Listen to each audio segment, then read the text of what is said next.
अभी जो हमने किया, जब हम क्वेश्चन रीडिंग एक्सरसाइज कर रहे थे, तो वो क्या था, वो एक तरह से प्रश्न समीक्षा ही थी।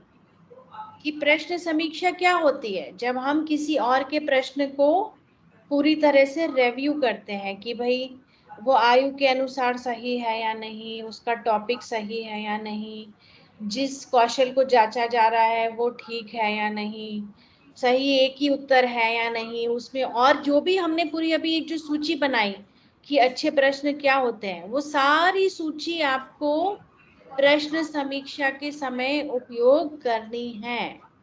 तो प्रश्न समीक्षा की आवश्यकता क्यों होती है, आप बताइए, आप में से कोई बताइए मुझे कि प्रश्न समीक्षा क्यों करनी चाहिए।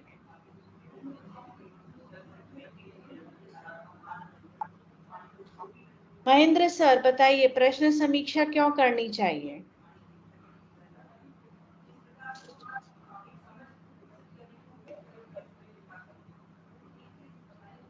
ताकि पता चले कि प्रश्न में जो टेस्ट ऑब्जेक्ट है उसको पूरा कर रहा है कि नहीं कर रहा है। प्रश्न निर्धारित आयु और निर्धारित योग्यता के अनुसार है कि नहीं है। प्रश्न में कोई बर्तनी संबंधी त्रुटि या अन्य कोई त्रुटियां है या कि नहीं है, ये सारी चीजों के लिए प्रश्न की समीक्षा की जाती है। बिल्कुल, और समीक्षा के लिए हम उन सारे प्रश्न समीक्षा के मापदंड आपने खुद बताए थे अभी, हमने जो जी पूरी एक सूची बनाई थी ना, वो जी सब प्रश्न समीक्षा के ही मापदंड हैं, और हम उनका प्रयोग करेंगे प्रश्न की समीक्षा करने के लिए। जी जी। हाँ, तो प्रश्न समीक्षा की प्रक्रिया ये है कि एक एक टीचर ने प्रश्न बनाया है, और एक या दो टीचर्स अन्य शिक्षक उसकी समीक्षा कर सकते हैं, ताकि हमारा प्रश्न उच्च गुणवत्ता वाला बने, स्पष्ट बने, और उसमें किसी भी प्रकार की कोई त्रुटि ना हो। ठीक है, अब नेक्स्ट स्लाइड पार्थ। आप लोगों ने प्रश्न की विशेषताएं बताई थी ना कि एक अच्छे प्रश्न में क्या होना चाहिए, ये भी उसी प्रकार की एक सूची है, और हमने लगभग सारी बातें उस समय कवर कर ली थी।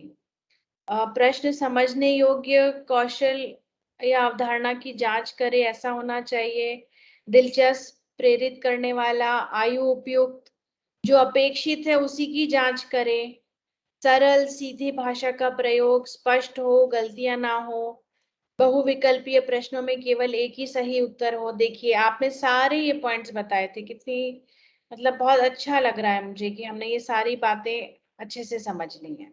Next slide.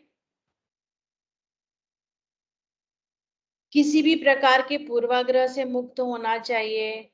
क्या अलग है यह पहचानो, या पाठ्य पुस्तक आधारित प्रश्नों के प्रारूप से बचना चाहिए। हमने ये सब स्किल क्यों सीखी है, ताकि हम जो पाठ्य पुस्तक में जिस तरह के प्रश्न होते हैं उनसे अलग तरह के प्रश्न हम बना सकें, ज्यादा बेहतर प्रश्न बना सकें। इसीलिए हमारी कोशिश ये होनी चाहिए कि केवल स्मृति पे आधारित, जैसे पाठ्य पुस्तक में प्रश्न दिए जा सकते हैं वैसे प्रश्न का हम उपयोग कम से कम करें।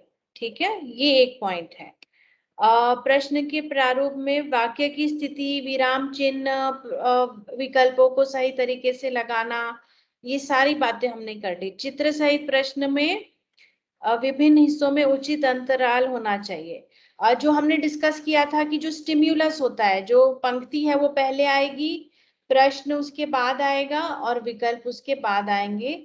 उचित उनमें स्पेस और गैप रखिए, वो अच्छा लगता है उस तरह से प्रश्न पढ़ना। चित्र तभी उपयोग करें जब उसकी जरूरत हो, अगर चित्र है तो वो एकदम स्पष्ट और अच्छा होना चाहिए, ये हम हमारी सूची में जोड़ सकते हैं। प्रश्न अर्थपूर्ण होना चाहिए जिससे गहरी समझ मिले, ये आपने बता दिया था कि हम विकल्प इस तरह से बनाए, ऐसे ही ना लिख दें, सोच समझ कर बनाए, जिससे पता चल सके कि गलत विकल्प चुने हैं तो उसमें विद्यार्थियों को कौन सी बात समझ में नहीं आई। ये सारी विशेषताएं आपको पता है, आपने ही हमें बताई हैं, तो ये बस उसका एक सारांश है यहाँ पे। चलिए नेक्स्ट स्लाइड। आई थिंक हो गया हमारा। Yes, we are done, we are on time.